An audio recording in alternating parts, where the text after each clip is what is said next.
देखिए, सवाल खड़े करने के बाद सबसे पहली बात है कि अगर ये पवित्र मन से जैसे बात कर रहे थे उस तरह रोजगारों को, जो बेरोजगार है उनको रोजगार देने का इनका है, तो हम उसका स्वागत करते हैं। लेकिन अब ये अपनी डिबेट में लास्ट तक बोलेंगे कि कांग्रेस के पेट में दर्द हो रहा है। हमारे रत्ती पर दर्द नहीं हो रहा, हमारे इसके पीछे जो इनकी षड्यंत्र है, जो इनकी सोच है, उस चीज के कारण हमें दर्द हो रहा कि जो ये हर वर्ग को जैसे बाकी को ठगा उसी तरह युवाओं को ठगने का प्रयास करते हैं, इसलिए दर्द होता है हमारे पेट में। और इस स्कीम जो है, इसका सही नाम वैसे होना चाहिए रजिस्ट्रेशन कराओ, वोट पाओ, बेवकूफ बनाओ योजना।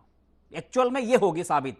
ये 4 महीने में कितना बेरोजगार दे देंगे भैया? 2014 से इनका चक्षु नयन नहीं खुले थे। 2014 से इतने बेरोजगार थे। अब इनके एसएमई मंत्री आए थे, बोले थे 2 साल में टार्च लेकर के बेरोजगार देखा नहीं जाएगा। तो 2014 में इनको ये स्कीम लागू कर देनी चाहिए। आज हम इंटरनेशनली लोगों को रोजगार दे रहे होते। 2014 में अगर स्कीम लॉन्च होती तो 14 और 15, 16 तक अपने पूरा बेरोजगारी खत्म हो जाती अपने देश में। उसके बाद हम इंटरनेशनल लोगों को रोजगार देने लगते। कितनी बड़ा अचीवमेंट होता। तो भारतीय जनता पार्टी सिर्फ और सिर्फ इवेंट की सरकार है। वो इवेंट बनाना चाहते हैं, जो ज्वलंत मुद्दे हैं उनसे ध्यान भटकाना चाहते हैं। अब इस समाज, इस देश, इस प्रदेश का युवा, किसान, मजदूर, हर व्यक्ति समझ चुका है। आज में चयनित शिक्षक बैठे हुए धरने पर डीपीआई में। आप स्किल रोजगार की बात कर दो, जिनका चयन हो चुका है, जिनको नियुक्ति पत्र वितरण हो चुका है, वो दर दर भटक रहे हैं। इनका कोई एक नुमाइंदा आज तक वहां गया नहीं उनसे पूछने कि बताओ क्या हमें दे। ये सिर्फ मंच में मटक करके भाषण देंगे, लोगों को इस तरह अट्रैक्ट करने का कोशिश करेंगे।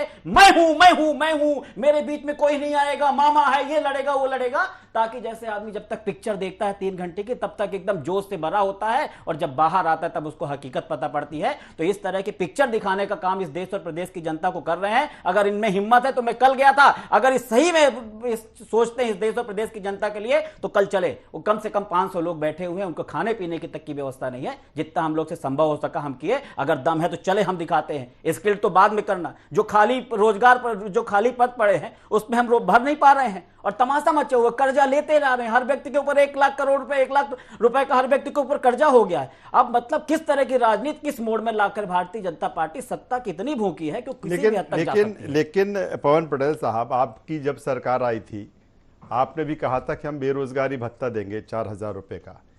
लेकिन अगर शिवराज सरकार की बात करें तो वो कहते हैं कि इस तरह से बेरोजगारी भत्ता देने से समस्या का समाधान नहीं है। तमाम सारे सवाल और हैं उनके।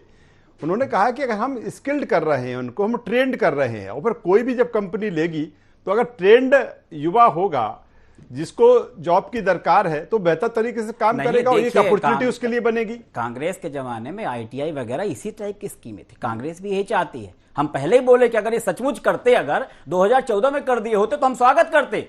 लेकिन जैसे जैसे चुनाव आ रहा, जैसे जैसे इनको सब सूचनाएं मिलती जा रही कि कांग्रेस की सरकार बन रही है, तो पता नहीं, अभी देखिएगा 4 महीने में पूरे 40 साल का ये पिटारा। लेकिन आईटीआई में तो पैसा लगता था, तो उल्टे पैसे दे रहे हैं ट्रेनिंग के दौरान। देखिए, पैसे लगते थे। अभी इन्होंने स्कूल का जिक्र किया। जिस समय देश आजाद हुआ था तो की क्या परिस्थितियां थी। अगर उन्होंने टाट पट्टी की व्यवस्था करी तो किस सोच के किया होगा। टीचर्स की सैलरी की व्यवस्था करी तो किस सोच में किया होगा। आज जो पहले भाप से ट्रेनें चलती थी, पहले डीजल से आई, सब चीजें हर व्यक्ति जानता है कि जब से सरकार बनी तो समय के साथ बदलाव हुआ जिस तरह। नहीं, देखिए, कांग्रेस काट नहीं ढूंढ रही। हम लोग का जो सम्मान योजना है, जो लाडली बहना योजना इन्होंने के, हम लोग का पहले से चल रहा था। हम लोग का वचन पर ऑन द प्रोसेस था। ये ऐसा नहीं कि इन्होंने लाया तो हम लेके आए। ये जरूर है कि हमने जब किया, हमने 1500 किया, और जब लोगों का जो रुझान उस टाइप से हो रहा तो ये बढ़ाने लगे कि हम पहले 200 बढ़ाएंगे, करते करते 3000 तक ले जाएगा मामा। तो 3000 नहीं तो 6000 ले जाए, कितने भी ले जाए, ये इनका काम रहता है। दूसरा क्या बोले, जो बेरोजगारी भत्ते की बात कर रहे हैं, कमलनाथ जी को अगर 5 साल काम करने दिया होता तो जो वचन दिए तो उसको हम पूरा करते। ये किसी भी हद से ये उंगली उठाने के लायक नहीं है कि ये बोले कि हमने वचन को पूरा नहीं किया, क्योंकि इन्होंने एक जनहित ऐसी काम कर रही सरकार को गिरा दिया, इस डर से कि कहीं अगर कमलनाथ जी 5 साल तक काम कर लिए तो हमारी फिर से 60 साल के लिए छुट्टी हो जाएगी। और जितने उन्होंने काम किए 15 में, अपने आप में मील का पत्थर साबित है। वही काम लेकर के आज हम जनता के बीच में जा रहे हैं। चाहे 27 लाख किसानों के कर्ज माफी की बात हो, चाहे 27% आरक्षण की बात हो, चाहे 10% सामान्य अनेकों 100 रुपए में 100 यूनिट बिजली दिया हमने। ये क्या किए, केस कर रहे हैं, लोगों का सामान कुर्की कर रहे हैं। बिजली सरप्लस है, उद्योगपतियों को देंगे, लेकिन हम यहां उनके ऊपर वसूली करेंगे। तो ये दोहरा चरित्र जो भारतीय जनता पार्टी का आम जनता समझ चुकी है। अभी मैंने आपको बोला 4 महीने में राम राज्य आ जाएगा। अभी भाई साहब ने खुद एग्जांपल दे दी कि 1 लाख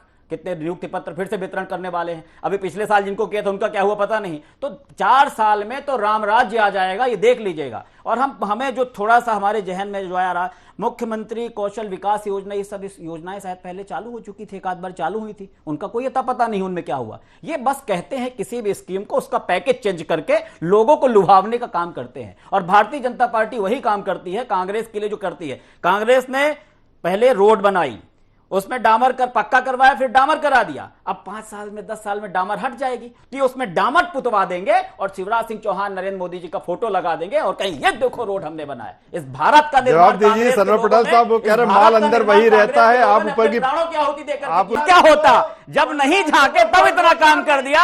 27 लाख किसानों का कर्जा माफ कर दिया आपने, बतौर आपने एक आदमी को 2 लाख रुपए का कर्जा। दम है तो काम पे बात 10 तक की गिनती सुनाई, 10 तक की गिनती सुनाई कि 2 लाख रुपए का कर्जा माफ करेंगे। एक नाम बता दीजिए आप, 27 लाख किसानों का कर्जा माफ हुआ है। आपने दम तो बात कर लिए, आप घबरा गए कि काम करने को 2 लाख 5 साल काम कर लिए तो आपकी छुट्टी हो गई। आपने दम नहीं था, हाहाकार मचा दिया। इसलिए आपने बेरोजगारों को खरीदा, इसलिए इनके नेताओं ने 750 किसानों की मौत का पाप लगेगा आपके ऊपर। और महाकाल में जो घोटाला किया है वो भगवान भी आपको श्राप देंगे। सबको पता है आपकी सरकार किसी हालत में नहीं आएगी। आपने जितना खिलवाड़ किया है सत्ता के लिए, आपने भगवान को नहीं छोड़ा, बेरोजगार को नहीं छोड़ा, किसान को नहीं छोड़ा। सत्ता की लालच में वो 750 किसानों की मौत किया भारतीय जनता पार्टी को लगेगी। भगवान की जो मूर्तियां खंडित हुई है उनका पाप लगेगा आपके ऊपर। किसान जो आत्महत्या कर रहा है, मंदसौर में जो किसानों पे गोली चलवाई उनका पाप लगेगा। नजदीक आ रहा है, लास्ट में झूठ बोलते रहो, झूठ झूठ झूठ।